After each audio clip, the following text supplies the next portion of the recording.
პირველ რიგში ძალიან მნიშვნელოვანია რომ გაკეთდეს ყოველთვის სწორი ანალიზი, იმიტომ რომ მოგეხსენებათ რომ ბოლო თქვა წელი ძალიან წარუმატებელი იყო, თქვა ასაკობრივ ნაკრებებში. ამიტომ ყოველთვის მნიშვნელოვანია შეფასდეს სწორად ნახოთ ჩვენი შეცდომები, რომ მაქსიმალურად გავაუმჯობესოთ, რომ წლევანდელი წელი იყოს წარმატებული. ჩვენ უკვე დიდი ხანია დავიწყეთ საერთო ფილოსოფია ნაკრებებში და ძალიან მნიშვნელოვანი არის ასე ვთქვათ, ასევე ფეხბურთელებისთვის, იმიტომ რომ მოგეხსენებათ რომ ძალიან ბევრ ფეხბურთელს უწევს თქვათ სხვადასხვა ასაკობრივ ნაკრებებში თამაში და ფეხბურთელმა ზუსტად უნდა იცოდეს თქვათ თავის პოზიციაზე რა მოეთხოვება და რა სტანდარტებია, რა კრიტერიუმი არის რომ ფეხბურთელმა თავის პოზიციაზე წარმატებულად ითამაშოს. ასევე ჩვენთვის ძალიან მნიშვნელოვანია რომ გარედან რომ შეხედოთ ჩვენი ნაკრების თამაშებს უნდა ხვდებოდე რომ რა ფილოსოფია არის, რა ბაზრულად რა იდეა არის და რა თქმა უნდა, ამას სჭირდება ძალიან ბევრი სამუშაო.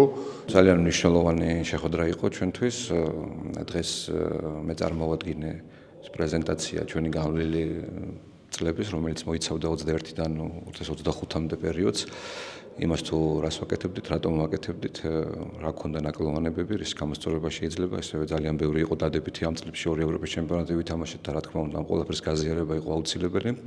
ესეთი შეხვედრები გაგრძელდება და ეს ძალიან კარგია პირველ რიგში, იმიტომ რომ საბოლოო ჯამში გვინდა რომ ჩამოვყალიბდეთ ერთიან კონცეფციაზე, ერთიან ხედვაზე და ფილოსოფიაზე, რომელიც აუცილებელია იმისთვის, რომ ჩვენი წლების, განვლილი წლების წარმატებები, რომელიც ჰქონდა, იყოს განგზობითი, იყოს განვითარებადი და მივახციოთ საბოლოოდ იმ მიზანს, რომელიც დასახული გვაქვს ფედერაციაში. ძალიან დიდი მნიშვნელობა აქვს იმას, თუ ყველაზე დაბალი ასაკობრივი ნაკრების ფეხბურთელი მოვა, მან იცოდეს თავიდანვე პირველ რიგში მენტალური მხარე, ის წესები, რომელიც არსებობს ფეხბურთის ფედერაციაში და ამასთან ერთად იცოდეს უკვე ის საფეხბურთო თვისებები, საფეხბურთო ელემენტები და ის ფილოსოფია, რომელსაც საბოლოო ჯამში გვინდა რომ მივახციოთ, ამიტომ ეს ყველაფერი იყო აუცილებელი, დროული და დარწმუნებული ვარ, რომ დროის გასვლასთან ერთად ეს ყველაფერი ზუსტად იმ ჭრილში მოვა, რომელიც ჩვენ წარმოგვიდგენია.